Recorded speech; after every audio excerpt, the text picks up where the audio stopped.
আমি ছাদে আসলে আমার সাথে এই দুজন সঙ্গী আসে। এই যে নিচের একজন, সে পাহারাদার হিসেবে আসে, আর এ আসে আমার সাথে সব দেখার জন্য আমি কি করছি না করছি। এ তো মাঝে মাঝে শুকে বেড়ায়, কোথায় কোথায় টয়লেট করা যায় এসে টয়লেট করে দিয়ে চলে যায় গাছগুলোর মধ্যে, আর এই সব মাটিগুলোকে এবড়ো খেবড়ো করে দিয়ে চলে যায়, গাছ ভেঙে দিয়ে চলে যায়। এই দুজন থাকবেই আমার সাথে।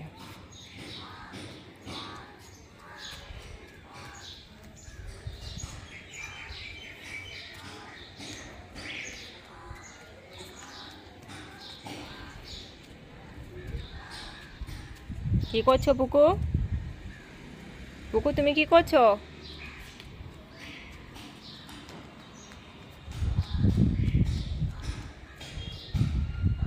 কিছু করো না গাছের।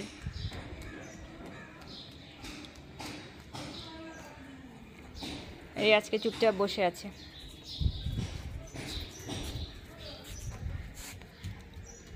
কি হয়েছে তোর? চুপ হয়ে রয়েছিস কেন? অত চুপচাপ হয়ে বসে আছিস?